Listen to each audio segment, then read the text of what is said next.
ഇപ്പോൾ ഷഫീദ് റാവുത്തറും ചേരുന്നുണ്ട്. ഷഫീദ്, ഏത് ഭാഗത്താണ് ഇപ്പോഴുള്ളത്? അവിടെ നിന്ന് നൽകാൻ കഴിയുന്ന വിവരങ്ങൾ എന്തൊക്കെയാണ്?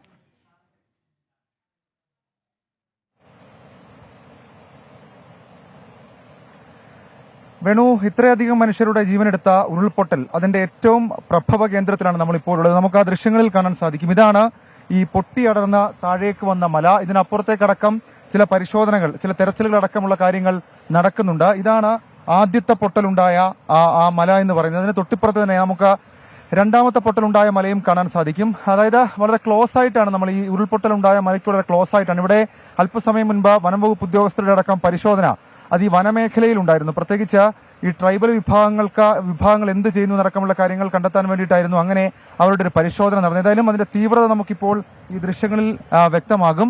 ഈ രീതിയിലാണ് ഈ മല പൊട്ടി താഴേക്ക് അടർന്നു വീണത്. അത്രയും ഭാഗം അത് ആ രീതിയിൽ തന്നെ തുടരുകയാണ്. നമുക്ക് ആ ദൃശ്യങ്ങളിൽ കാണാൻ സാധിക്കും. ചെറിയ നീർച്ചാലുകൾ അടക്കമുള്ള കാര്യങ്ങൾ മുകളിൽ നിന്ന് ഒഴുകി വരുന്നുണ്ട്. ആ പൊട്ടിയ ഭാഗമാണ് ഇങ്ങനെ താഴേക്ക് വന്ന ഇത്രയധികം ഏതാണ്ട് 400ഓളം മനുഷ്യരുടെ ജീവനെടുക്കുന്ന സാഹചര്യത്തിലേക്ക് കാര്യങ്ങൾ കൊണ്ടുപോയത് എന്നുള്ളത് ഏറ്റവും പ്രധാനപ്പെട്ട കാര്യം. ഏതായാലും താഴെ നമുക്കറിയാവുന്ന പോലെ തന്നെ പുഞ്ചിരും മട്ടത്തും അതേപോലെ തന്നെ മുണ്ടക്കയിലും ഒക്കെ വലിയ പരിശോധനകളും തിരച്ചിലുകളും ഒക്കെ നടക്കുകയാണ്. അപ്പോൾ നിലവിലിപ്പോൾ ഇവിടുത്തെ ഒരു കാലാവസ്ഥ ഈ നദിയിലെ ഒഴുക്ക് കുറഞ്ഞിട്ടുണ്ട്. നമുക്കിപ്പോൾ കാണുമ്പോൾ ശക്തമായ ഒഴുക്കെന്ന് തോന്നുമെങ്കിൽ കൂടി മുൻ ദിവസങ്ങളെ അപേക്ഷിച്ച് ഒഴുക്ക് കുറച്ച് കുറഞ്ഞിട്ടുണ്ട്. മാത്രവുമല്ല ഈ ഉരുളൻ കല്ലുകൾ അതിങ്ങനെ താഴേക്ക് പോയതടക്കം നമുക്ക് ആ ദൃശ്യങ്ങളിൽ കാണാൻ സാധിക്കും. ഇതുവഴി അങ്ങോട്ടേക്ക് പോയി ഒരു 500-700 മീറ്ററുകൾക്കപ്പുറത്താണ് ആദ്യത്തെ വീടുള്ളത്. ആ വീടടക്കം തകർത്തുകൊണ്ടാണ് താഴേക്ക് ഈ ഉരുൾപൊട്ടൽ സംഭവിച്ചത്. ഇതിന് നേരെ എതിർവശത്ത് നമുക്ക് ഏലക്കാടുകൾ അടക്കമുള്ള കാര്യങ്ങൾ കാണാൻ സാധിക്കും. വലിയ മരങ്ങൾ ഉൾപ്പെടെയുള്ള കാര്യങ്ങൾ അവിടെ ഉണ്ടായിരുന്നു. അങ്ങനെ ആദ്യ ബെൽറ്റിൽ ഉണ്ടായിരുന്ന ആ മരങ്ങളെ അപ്പാടെ കടപുഴക്കിയിട്ടാണ് ഈ ഉരുൾപൊട്ടൽ സംഭവിച്ചത്. അതിനും അപ്പുറത്തേക്ക് നമ്മൾ ഈ വനറാണി എസ്റ്റേറ്റ് ആണ് ഈ കാണുന്നത്. അവിടെ ഒരു ചെറിയ ഷെഡ് കാണാം.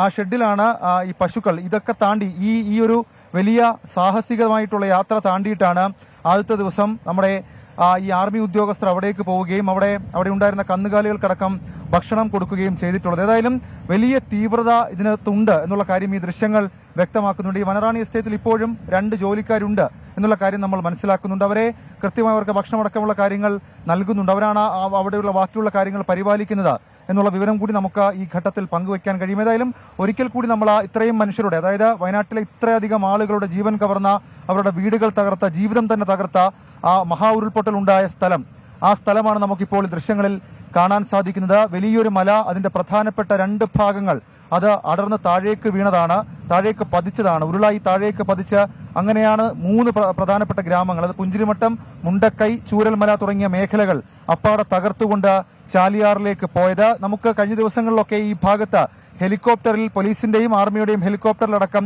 ചില പരിശോധനകളും തിരച്ചിലും ഒക്കെ നടത്തിയിരുന്നു. അത് ചില സർവേ ഒക്കെ ആയിരുന്നു. ഇനി ഏതെങ്കിലും തരത്തിൽ ഉരുൾപൊട്ടലിന് സാധ്യതയുണ്ടോ എന്നടക്കമുള്ള കാര്യങ്ങൾ പരിശോധിക്കുന്ന സർവേകളായിരുന്നു.